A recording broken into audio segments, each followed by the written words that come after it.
Cathryn here. This video is going to be my GCSE results video, and considering that term has already started, I will be giving advice, tips on A-levels, as much as I can give so far at this moment, because as you will have known from my previous video, I have just started my A-levels, so I've been really excited to film this video because I've worked so hard for my GCSEs, and right now as an A-level student, like, they are in the past now, right behind my shoulder, completely gone, because I've got to focus on what's relevant to me right now, so my A-level qualifications. If you are watching and you're in year 11 or year 10 and you want advice on how to study or prepare or just organise yourself completely for GCSEs, then I can give you some of my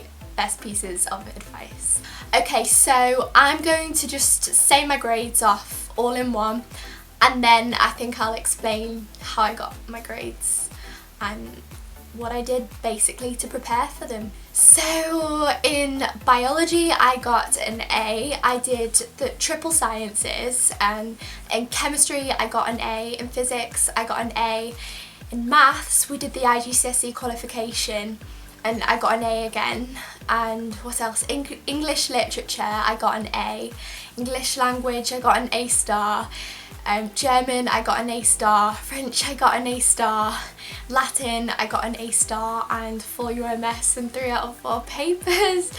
So I was really happy with my results, and oh my goodness, it just, everything I did during year 11 basically paid off. Personally, I am not trying to brag in any single way at all, so if you're thinking that, then you know, you can think that, but I'm just telling you my results. And yeah, so let's get started on how I prepared for my exams, and basically what you guys in year 11 really would like to know, because you're sitting your exams at the end of this year. The sciences then, so for triple science, for me what worked best were flashcards. So literally you've got to have the spec right in front of you and refer to every single point in the specification. So if you see a sentence or something you think it's irrelevant just because it's small, don't think that, because that small sentence could be leading on to one whole topic, and if you don't understand how, like, the basics of that topic, then you're not going to find the topic easy.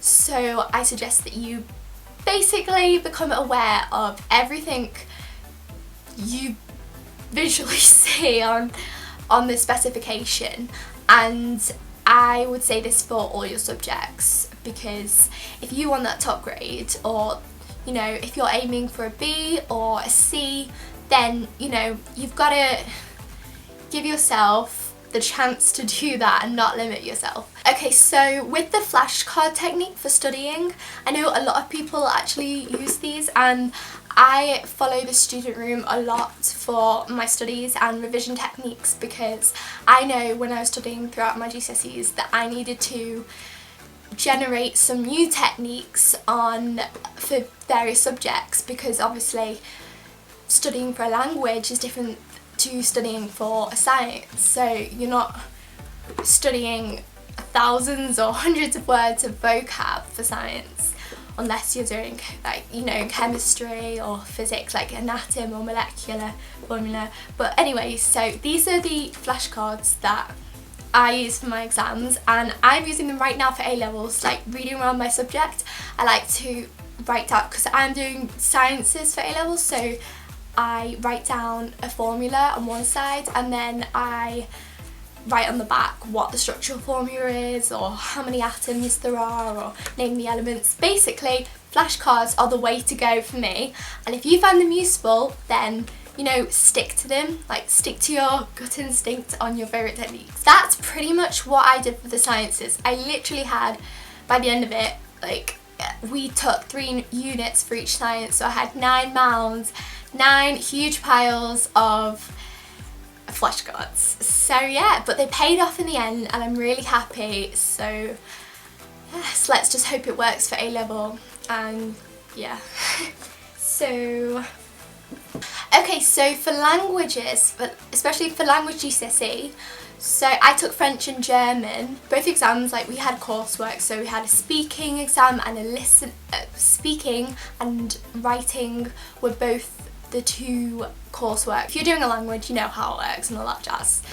But yes, you basically just gotta learn it. Listen to your teacher, listen to every single piece of advice, because you can't really go wrong if you do that. And if you want to give yourself the chance once again to get the grade that you want, or you know, you probably most quite rightly deserve, then you know, go for it and listen to what you're being told, because I can't stress how important it is, especially for A-level. So yeah. Also for languages, I used a website and an app. You can get it on iPhone, Quizlet, and I actually watched other YouTubers who actually use this app. I know Eve's taking German and Spanish for A-level, and I really respect her because I took German for GCSE, and it is actually a really difficult language. I mean, I got an A star because I put in the effort into that subject so much, as with all my other subjects. And for French and German or Spanish or Italian, whatever language GCSE you're taking, what I really recommend is making a whole list of the vocab that you don't know or you think is really difficult, and you learn it. You make the vocab that you think is impossible to learn possible to learn. And by doing that, like for me, I used Quizlet. I typed in all the words, made sure obviously I didn't spell them wrong, because that just would not be good, and I tested myself on them. So I really wouldn't recommend doing this like the half term just before GCSEs. I do it throughout the year because that's what I did, and at the end of the year, if I forgot a word but I'd already learnt it before, then I could just look at my flashcards and just kind of refresh my knowledge of it. But if you're planning to just slack for 3/4 of the year and then just say, you know what, I'm putting in the effort now, at the end of the year, then it's not going to work if you really want top grades. Okay, so for maths, I did past papers. I did them until the sun came up, basically. I mean, for our GCSE, it wasn't a standard GCSE. It's it stands for International GCSE. So there were questions that were basically like preliminary A-level questions, so they wouldn't have been on the normal GCSE spec or exam paper. But yeah, so past papers are literally the way to go for maths and for every other subject you're taking, because you get a sense. For maths, you can't just read a textbook, because you'll fall asleep. You literally will, like 3/4 down the page or something.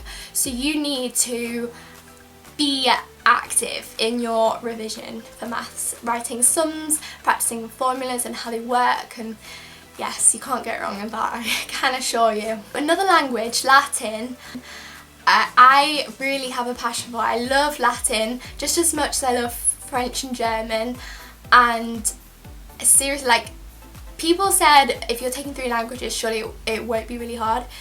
I actually answered no, because I mean, you've got different sets of vocab and you need to be going through that vocab. That vocab might as well just be like if you're taking history or geography, which obviously I didn't take, but just substitute it for vocab. How could it be, you know, it can't be that different. So for Latin, if you're taking Latin, then I strongly recommend when you're in class and you're annotating like the literature side, you need to not scribble like while the teacher's writing or something, because otherwise you can't read it. It's illegible and you get a bit stressed. But anyways, yes, so learn your vocab, make sure you know it 100% literally, or 99.9%, and make sure you know how or to spot the accusative. Also, you want to know how to analyse for the literature. Literally, you cannot just think, that's easy. No, you've got to know all the techniques, and also techniques that the examiner will like, because that is what they're looking for. They're gonna want to give the top marks to someone who has actually gone away and learned how to spot specific techniques. And this is the same for English literature, which I'm going to go on to now. I mean, we had set text of Mice and Men and In Spectacles and Heroes, and I actually really enjoyed Heroes and Spectacles much better than Of Mice and Men. I mean, some people really love Of Mice and Men, but that's just their preference. But anyways, tangent queen. So yes, so for English literature, you want to be doing past papers on essay questions. You want to be knowing how to answer, how to structure an essay, how to plan, what bullet points to write in your 5 minutes of planning in the exam. You want to be using those 2 hours, or however long you've got, as wisely as you can, because you don't want to be sitting there and not knowing how to spend that time. Also, on YouTube, there is Mr. Bruff and I think it's Mr. Salz. I'm sorry if I've got it wrong, but those two people are amazing. Seriously, like, I watched their videos right before my exam, and there are some real A or A star points there, like, in their videos, and I watched them, I made notes, so I was actively trying to revise, and I used a few, but I didn't try to use common ones in my exam, and I actually ended up getting an A star in my Spectacles and Heroes paper. I was really happy about that. So basically, you need to relate to the question, so do whatever the question is asking you, but if you can link some really vivid and interesting outside the box answers inside your answer to the question, then that will be pretty amazing and the examiner will like that. So yeah. Okay, so finally, English language. Oh, it's been a while now, but basically you need to know techniques like similes, obviously adjectives, metaphors, jargon. You need to know what they are, how to spot them, and when you're analysing the paper in English language, obviously write down the obvious points, yes, because you want to get all the marks. So say if it's a 10-mark question, but if you want to get those extra marks, instead of getting 8 out of 10 marks, the way to get 10 out of 10 marks is you need to spot things that most people won't see. So for example, like, well, instead of looking, yeah, they wore a red scarf, so red must have been dangerous, or they must have been a jolly person, look for the hidden meaning. Try to, and if you can't, then fair enough, but you know, you'll probably be given a long enough passage to spot something that will have a hidden meaning. So if you can do that, that's what I did, and I ended up with an A star in my English language, so I strongly advise that. I'll see you guys soon with another video, and I'm really happy with my results. And if you got your GCSE results this summer, then you should be too, because after going through it, I know how much work it takes, and hopefully, I mean, you can't compare A levels at all to GCSEs, like at all. You've got to work right. I mean, from GCSEs, it's like climbing a ladder. I mean, for me, at the end, everything just sort of fit into place. I was like, yes, that is it. Like, there was a moment when I realised that I finally got it. So now, back then, I was at the top of the ladder, and then now, I'm going to have to climb my way up, and it's not going to be in a straight line at all. It's going to take a lot of perseverance and work and effort, so the best way is time management, as I mentioned before. So yeah, good luck if you're starting your A levels and you're in year 12, and good luck to you guys who are sitting GCSE exams this year. You'll smash them, and I may be doing another study video or an organisation video later on. So yeah, follow me on Instagram and Twitter, and subscribe to my YouTube channel, please. I'd really appreciate that. It's after school and I'm really tired, and it's a Friday, so after sixth form all week. So yeah, I'll see you guys next time. Thank you for watching.